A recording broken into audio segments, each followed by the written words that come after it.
The same week that the United Kingdom was originally scheduled to leave the European Union, British lawmakers have voted to take control of that process from their Prime Minister. And the questions hanging in the air just got bigger. I'm Carl Azuz. This is CNN Check. In 2016, British voters chose to leave the European Union, an economic and political union of 28 countries. No one's ever left it before. The complicated part was determining how Britain would separate itself. How would its laws be affected? What would its trade deals look like? What about immigration and people from other countries currently living in Britain? The government of British Prime Minister Theresa May had been negotiating these terms with the European Union. Their original deadline to get this done was March 29th, and they reached a deal. But Britain's parliament needs to approve that deal before it's completed, and so far lawmakers have rejected it twice. Last week, the European Union agreed to delay the deadline for Britain to leave, and this week, British lawmakers voted 329 to 302 to take control of the parliamentary timetable from the government. It's the first time in more than 100 years that's happened, and it means that Parliament, not the government of Prime Minister May, is temporarily in control of the Brexit process. So what now? The basic options lawmakers have are the same. They can try to delay the Brexit process further. They can allow Britain to leave the European Union without a deal, which could temporarily hurt Britain's economy, or they can keep working on a deal with the European Union, though the EU may not agree to a different plan. Meanwhile, the Prime Minister can try a third time to get her deal passed. As Parliament grapples with Brexit, some British businesses are in a holding pattern. Recent winter months would typically see a decline in business for this cold storage hub outside of London. As you can see, we have reached maximum capacity.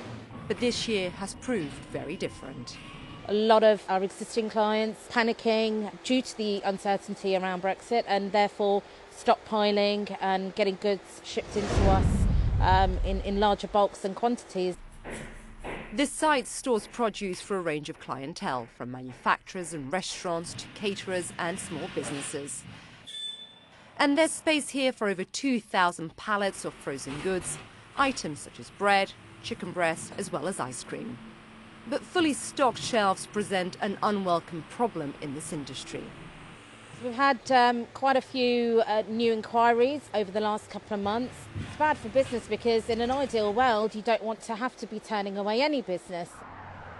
Threats of leaving the EU without a deal or with a bad one have created a safety-first approach for many retailers across the UK who fear trade disruptions.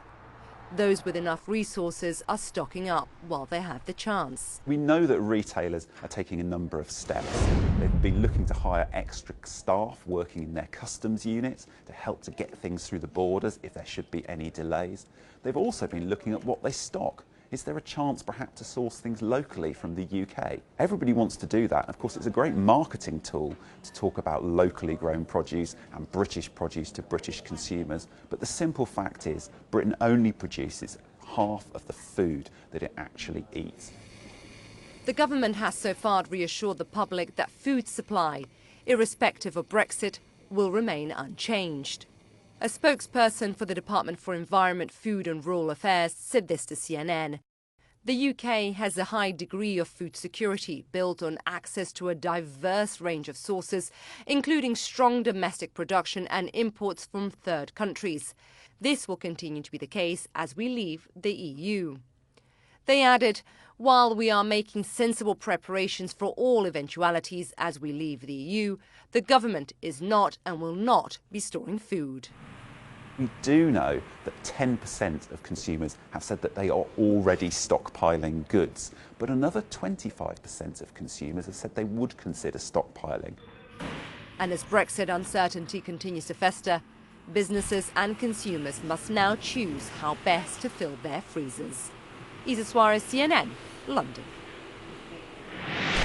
Next up, after 50 years of sending rockets and satellites and humans into space, we've left a lot of junk up there, and it's becoming a bigger problem with every launch.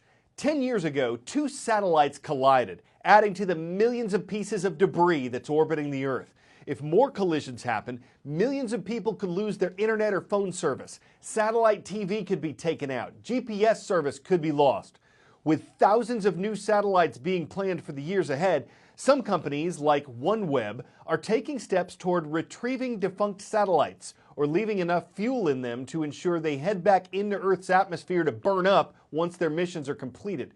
The company says this is expensive, and though NASA recommends that every space company comes up with a way to remove its products once they're done working, it doesn't punish those who don't. So what the risk is coming down to is whether enough is done to keep space clean as people and businesses continue to explore it.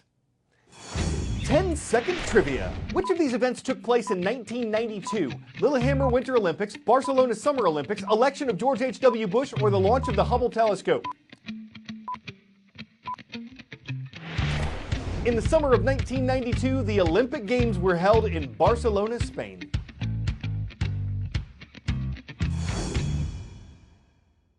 And it makes sense that the daughter of a woman who competed in those Olympics would also be a competitive athlete. But what makes Carmen Alder a positive athlete in our ongoing series is how she's set an example for others on the track, in America and in her mother's home country. You can nominate a positive athlete you know at cnn.com/positiveathlete. I had tried a bunch of sports before running. None of the sports really stuck like running. Once I tried it, I was like, oh yeah, I'm good at this. In her 4 semesters in high school so far, she has won 5 state titles. She is a coach's dream. She cares just as much about her teammates. It's really not about her. I remember growing up watching my mom, she'd go out and train and run, and I kind of wanted to be like my mom. When I was 14, I ran for Ecuador, and then I made it to the Olympics, to Barcelona in '92. And eventually that's what it brought me to the United States. I became a coach because we didn't find any distance coach, and we started a youth club. And then last summer we went to Ecuador. I took my girls to train there. We did a clinic. We saw that there was a lot of kids there that were interested in running too. My mom owns some land, and the whole summer she was like, okay guys, we're gonna go run on an altitude, and she was like hyping us up. And so we got this group of kids, and we all drove up in this bus. We started running, and we finally did 6 miles. And then after that, we were all of us were so tired, oh my gosh. That was really fun just to see how many kids there were, who were willing to come on a Saturday all the way up there in the cold and run together. That was a really special experience. I think it was really good and really uplifting for her to see other kids that trying to do the same things that she is doing. And I think for her also, saw how fortunate she is. They have the opportunities that she has here that most of those kids there, they don't have it. One of the main goals is to help them get scholarships, because through that, you get open to so many more opportunities, so many jobs that they want to do. And I think that education is really important, and most kids there probably don't have the money needed to get some of the degrees they want. And if running can open up that door for them, then I think I'm all for it.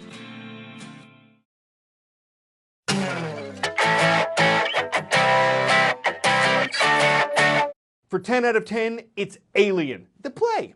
Drama students at a New Jersey high school recently took a horror classic from 1979, adapted a script, and put it on stage.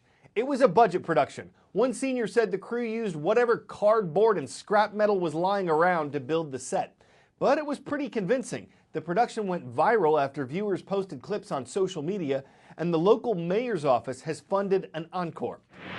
Now you might be asking, what happened to our town? What kind of Midsummer Night's Dream led those students to Shrek tradition, not go into the woods, leave Alice in Wonderland, and take on a crucible that makes Beauty and the Beast look like the Little Mermaid? Maybe this December they'll sing A Christmas Carol, but for now their little shop of horrors has them married poppin' on social media. I'm Carl Azuz, taking a bow on CNN 10.